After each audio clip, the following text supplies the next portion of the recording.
Guru silat Hampura, mohon maaf yang saya nggak sebutin namanya Hampura, maafin saya ya.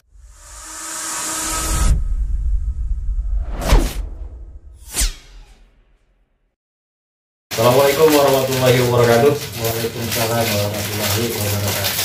Selamat malam buat abang-abang, encang-encingnya babe yang ada di rumah. Sekarang kembali ke podcast kita, yaitu podcast budaya seni Betawi. Nah, malam hari ini adalah malam yang cukup spesial karena kita kehadiran seorang tamu yang cukup istimewa, fenomenal, bombastis, yaitu Bang Lukman Hakim.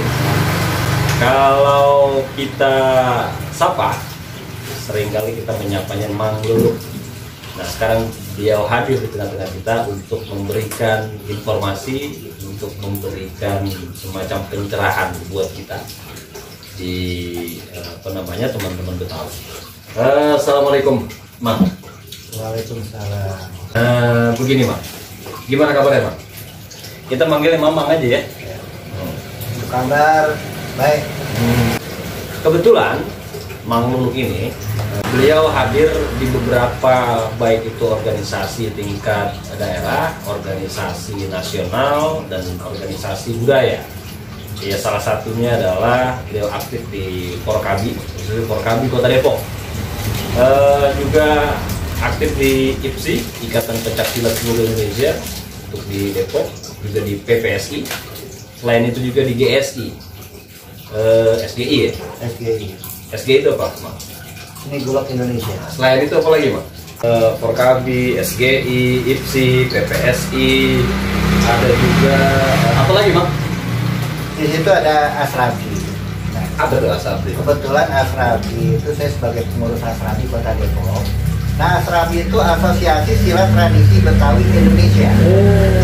Asosiasi Silat Betawi Tradisi Betawi Indonesia. Tradisi Betawi Indonesia. Oh, ternyata lumayan banyak nama sanggar, nama organisasi, nama seni bela diri Betawi. Ada MS Jalan 6. Ya. Terus apa lagi, Mang? Mang tahu tentang budaya seni silat Betawi. Ya. Nah, di situ ada juga yang namanya Seni Kisya, Kujang Nusantara, ada lagi LMB, Laskar Maung Bodas. Nah, Nah, itu kalau LMB, Laskar Maung Bodas, kalau dilihat dari bahasanya Maung Bodas kayaknya lebih mirip ke Sundanya. Betul. Nah, memang kebetulan kita bagian dari Laskar Maung Bodas itu bagian dari Santana Kesultanan Cirebon.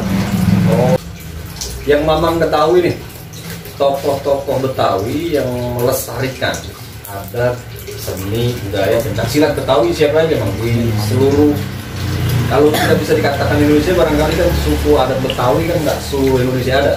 Paling nggak di sekitar Jakarta dan sekitarnya nih. Yang namanya seni budaya, yang khususnya di Betawi. Banyak orang yang suka dan resep dengan seni budaya Betawi, tapi yang peduli itu jarang. Kuncinya itu tuh. Kata kuncinya itu, yang resep, yang suka dengan budaya Betawi banyak, tetapi yang peduli jarang. Bener banget nih kata Mama. Lanjut. Jadi intinya, Tokoh-tokohnya siapa, Bang? untuk tokoh-tokoh yang saat ini peduli untuk melestarikan seni budaya Betawi, yang saya tahu memang banyak. Salah satunya itu termasuk guru saya, itu Ki Jujun, yang sering disebut nama aslinya Bapak Sarjuni. Itu pertama. Terus Bapak Agus Salim, itu ada Jalan 6 Penghasilan Pusat. Di situ ada Muali Yahya. Di situ juga ada Muali Yahya tuh orang mana? Muali Yahya itu orang Lenteng Agung. Gitu. Dia itu mengembangkan silat Beksi. Oh, Beksi. Saya tahu BMBI, Beksi Merah Delima. Itu Bang Ali namanya ya. Ya, Bang Ali. Bang Sarmili yang domisilinya dia di Citayam, Bang Gompal, Bang Nunu sebagai ketua di Pemerintahan Depok mungkin udah tahu semua ya. Lumbuk ya. Lumbuk. Ada juga Babe Husen. Babe Husen itu guru besar dari Bulog Keliwa. Gitu. Lanjut, Bang Dagamin Sada, itu orang tua saya. Terima kasih ya. Ya, almarhum Haji Lulung. Lanjut, Haji Bahtiar, Roblong, Haji Busomi, itu juga dia dari perguruan Beksi juga. Jampang, Cimarong, ya, Mardani Ali, Jalan Tangan Betawi Muda. Lanjut, Cang Lepi dari Mustika Cijago, Baba Nana, Jaya Golok. Sebenarnya banyak guru-guru silat. Hampura, mohon maaf yang saya nggak sebutin namanya. Hampura, maafin saya ya, namun tidak mengurangi rasa takjim saya para guru Hampura. Kalau saya sebutin mungkin dari sekarang sampai pagi nggak selesai ya. Nggak apa. Kebanyakan organisasi ya, betul. Hampura banyak betul. Nah kebetulan saya berkecimpung di persilatan. Alhamdulillah dari silat itu kita bisa silaturahmi. Contohnya ke Cilegon, Banten, ke daerah Jawa Barat, sampai ke Malang. Alhamdulillah gitu.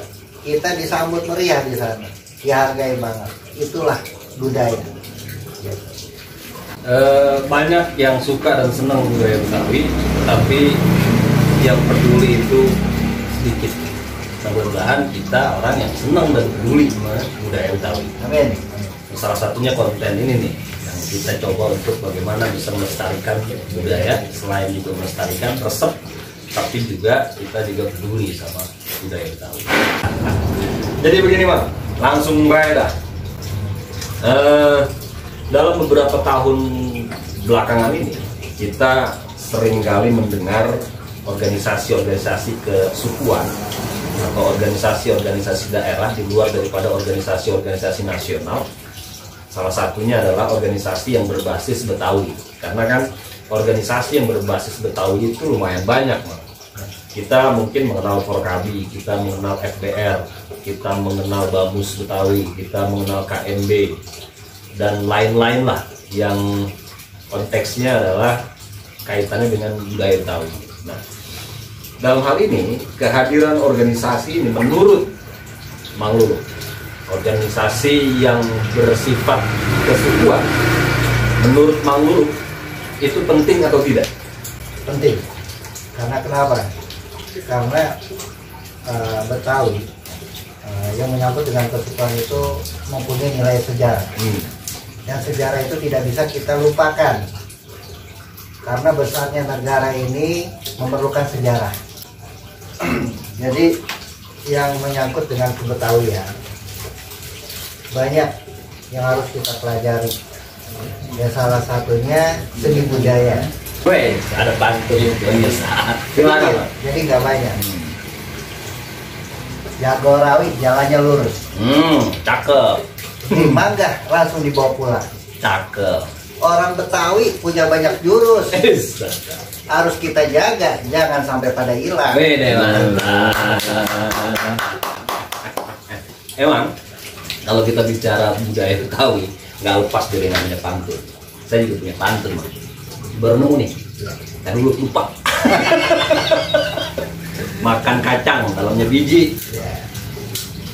Cang, jangan lupa, gue orang Betawi. Ji, wih, jauh juga memang. Tadi yang disampaikan oleh Mang Lulu bahwa melestarikan budaya itu penting, khususnya budaya Betawi ya. Dan tentunya budaya-budaya lain selain budaya Betawi. Karena bangsa ini berdiri tidak seujuk-ujuk, tidak sekonyong-konyong ada, tetapi dia didukung oleh banyaknya adat, banyaknya suku, banyaknya bangsa yang ada di Nusantara. Salah satunya adalah Betawi. Nah, oleh karena itu kita menjunjung budaya sama saja kita menjunjung Indonesia. Makanya kita patut bersyukur di semua daerah barangkali ada organisasi-organisasi kesukuan atau organisasi daerah. Ini bagian daripada menjaga budaya bangsa kita. Di dalam adat dan budaya Betawi, khususnya di Depok ya Mang ya. Di Depok sendiri organisasi kesukuan ini menurut Mamang khususnya Betawi ya, itu semakin baikkah atau semakin mundur kan? Kalau menurut saya, ini menurut saya pribadi, perihal budaya yang menyangkut dengan kesukuan Betawi dibandingkan dengan yang dulu, dengan yang sekarang itu ada peningkatan. Karena kenapa? Saat ini pemerintah khususnya daerah-daerah itu sudah melihat dan sudah mulai ada kepedulian, tapi belum 100% kalau menurut saya. Pemerintahnya? Kenapa? Karena belum turun ke bawah. Karena guru-guru silat khususnya sekarang masih banyak yang belum mapan. Belum mapan dari sisi apa? Ekonomi kah? Atau pendidikan kah? Atau apa nih? Perekonomiannya. Jadi perekonomiannya. Jadi pemerintah tidak memperhatikan guru-guru silat. Betul. Keinginannya apa? Keinginan data perguruan-perguruan silat yang ada di wilayah masing-masing khususnya Depok. Karena kenapa? Banyak saya melihat guru-guru silat itu sangat memprihatinkan. Karena kurangnya perhatian dari pemerintah. Betul. Jadi barangkali dalam hal ini Mang Luruk ya kalaupun tidak mewakili Betawinya, tapi mewakili barangkali sanggar-sanggar yang ada di Kota Depok untuk bisa memperhatikan guru-guru sanggar yang ada di Kota Depok. Karena yang di awal tadi saya bilang bahwa majunya pemerintah, berkembangnya dan membangun pemerintah juga dan sekitarnya, khususnya Depok budaya Betawinya. Makanya pemerintah Depok dalam hal ini, para pemilik sanggar, para pengasuh sanggar menginginkan ada semacam perhatian dari pemerintah. Nah selama ini pemerintah, dalam hal ini pemerintah Kota Depok, sudah memperhatikan dari sisi apa Mas? Ya alhamdulillah saat ini untuk isi masing-masing kota itu sudah ada, dari rantingnya ataupun per kecamatan sudah dibentuk. Itu memang sudah ada bentuk perhatian dari pemerintah. Namun dalam segi pendidikan untuk melatih anak-anak saat ini masih kurang untuk perhatiannya. Karena kenapa? Pada saat mendidik anak-anak itu dibutuhkan yang namanya pendukung pelatihan terhadap anak-anak didik. Contohnya kita membutuhkan matras. Karena apa? Saat ini kita dituntut untuk mencari bibit. Jadi saya mohon support dan dukung. Karena tanpa ada support dan dukung dari pemerintah, untuk kegiatan ini akan tersendat, tidak akan berjalan lancar. Jadi dari latihannya, dari peralatan yang mendukung pada saat latihan, itu perlu dibantu. Karena apa? Kita untuk mencetak bibit-bibit unggul itu kita butuh yang namanya pendukung latihan. Salah satunya matras. Salah satunya matras. Dan banyak lagi tentunya. Pastinya. Ya selain matras kan kita juga butuh tempat.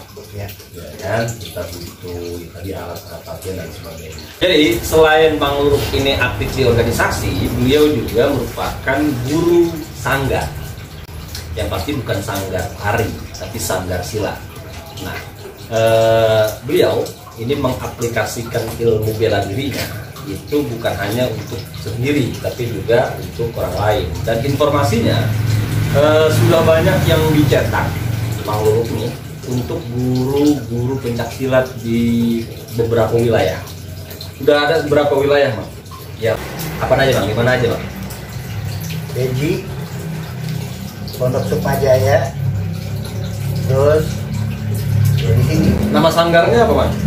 Nama sanggarnya MS Mustika Matasoya. Oh, MS Mustika Matasoya. Tentunya teman-teman pencak silat yang ada di wilayah sekitar Depok sudah tahu lah yang namanya MS Mustika Matasoya. Ini punyanya Mang Luluk sanggarnya. Nah, tentunya di dalam melatih banyak hal yang suka dukanya, Bang. Apa yang bisa Mamang ceritakan suka duka melatih, terus juga jadi pemimpin sanggar dan lain sebagainya? Pada saat engkong itu megang tuh golok, itu nggak banyak ngomong, langsung dipatahin. Apa tuh? Itu golok yang satu lagi. Kong, itu golok boleh saya bikin kong buat anak-anak latihan. Ini dikasih lah sama anak lagi, dipatahin lagi. 2. Sini, 3-tiganya itu dipatahin. Kenapa? Kong, itu saya 3 hari bikin 3 golok, Kong. Kata Kong gimana? Lu tega ngajarin bocah pakai golok-golokan. Kalau lu ngajarin bocah pakai golok-golokan, lu tega. Buat tega? Kenapa Kong tega? Lu tuh tega. Justru saya nggak tega sama dia, Kong. Kalau pakai golok-golokan, pada saat latihan kan kalau jatuh kena kaki, bonglak gitu kaki bocah. Kong bicara, lu latihan dulu gua kasih jalan golok, lu gua kasih golok-golokan apa golok beneran? Golok beneran, Kong. Ya udah lu kasih tuh bocah golok beneran. Cuman kan itu bocah, Kong. Ya emang dulu lu bukannya bocah. Sekarang begini, kalau lu pengen belajar motor, gua kasih motor-motoran, didorong-dorong baik. Bisa. Pada saat lu udah bisa naik motor-motoran, lu gua kasih motor beneran, gue yakin lu nggak akan bisa. Lu mau? Ya gitu. Ya makanya kasih tuh bocah golok beneran. Kalau takut kumpulin.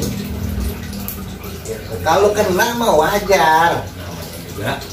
Golok. Main golok. Lu belajar motor juga bungsut dulu. Sponsor dari acara kita adalah Gudang Garam Hijau. Merah. Gudang Garam Merah. Dapat endorse dari Gudang Garam Merah nih. Sponsor kita. Ini rasanya mantap dan lama ngisepnya. Ini rokok spesial buat ngopi habis makan. Tapi kalau pas berak lu ngerokok Gudang Garam Merah, lamaan. Cuma setengah lu habisnya. Ya. Jadi pada saat mendidik anak-anak silat itu dibutuhkan kesabaran dan keikhlasan. Karena belajar silat itu nggak bisa langsung jadi, nggak bisa instan. Kalau orang pengen belajar silat harus capek, harus keringetan. Kalau kagak capek, kagak keringetan, kagak bisa. Gitu. Iya. Apa yang bisa kita petik hikmah dari apa yang diceritakan oleh Mang Luluk tadi? Di belajar naik motor dengan belajar main golok, itu motornya harus sungguhan, goloknya juga harus beneran. Jadi kalau naik motor, belajar motor kita jatuh bungsut, kita main golok, kena golok, lecet dah, dikit-dikit. Jadi harus benar-benar di situasi yang menyerupai. Jadi jangan bohong-bohongan, kudu beneran. Tadi katanya mau cerita janda, coba cerita otak. Cerita dulu. Janda mah belakangan dulu. Oh iya. Jadi begini Bang, ini belajar silat. Kalau orang dulu bilang main pukul. Kalau orang main pukul kena, ya udah wajar. Kalau anak abang mau belajar main pukul, nggak mau kena, ya nggak apa-apa, belajar aja nari, aman. Jadi bukan gitu, jangan main pukul. Di situ kejadian yang menurut saya itu lucu sebenarnya, gitu.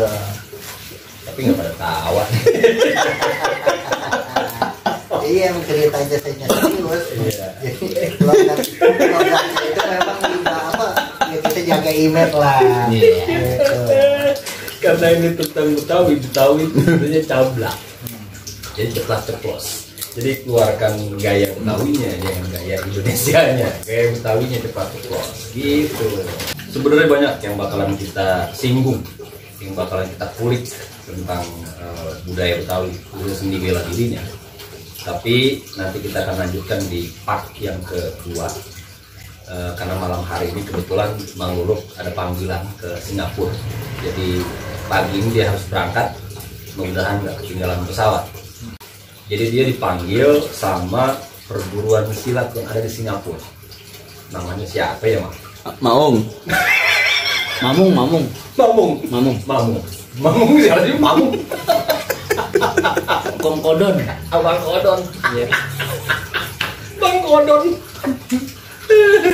Jadi konten ini ada seriusnya, ada bercandanya. Jadi jangan lo ambil yang bercandanya. Yang tadi yang serius-seriusnya itu banyak. Nanti kita akan lanjut di part 2. Ini nanti kita akan bicara part 2 ini lebih khusus lagi, lebih spesifik lagi. Bahkan mungkin juga keterlibatan seni budaya Betawi dengan entah itu sifatnya politis dan lain sebagainya. Itu akan kita bahas nanti di part 2. Jadi mungkin malam hari ini kita cukupkan sampai di sini karena memang kalau kelamaan juga capek juga kita makan kacang. Kacangnya udah layu soalnya nggak garing. Iya kan? Ganti kacang panjang besok. Kopi juga garing, kopi liong bos. Jadi yang Citayam, Depok dan sekitarnya lu pasti tahu lah yang namanya kopi liong. Seruput dulu Mak. Indahnya Kopi liong. kopi liong. Itu ntar. Jadi terima kasih Bang Luluk sudah bisa menyempatkan hadir di sini. Nanti kita akan masuk lagi. Kita akan memberikan informasi kepada halayak ramai karena YouTube ini juga ditonton dan live. Yang menyaksikan live saat ini sekitar 1.000, 2.000, hampir 3.000 orang yang menyaksikan live kita malam hari ini. Jadi nanti kita akan sambung lagi karena ternyata banyak yang suka dengan konten kita yang khususnya budaya Betawi. Belum lagi kita nanti membahas tentang yang paling disukain sama orang. Apa coba? Janda. Palang pintu. Oh bang, kirain janda. Lu gila lu fotografernya gila janda. Jadi nanti kita bicara tentang palang pintu juga bos. Jadi malam hari ini khusus bicara tentang seni budaya pencaksilat Betawi. Oke, terima kasih Bang Luluk atas kehadirannya. Selamat sampai tujuan. Insya Allah nanti di Singapura sampai sekitar subuh lah. Amin. Ya. Terima kasih. Assalamualaikum warahmatullahi wabarakatuh. Waalaikumsalam warahmatullahi wabarakatuh. Disponsori oleh Liong Bulan. Jangan lupa di komen, like, and santet.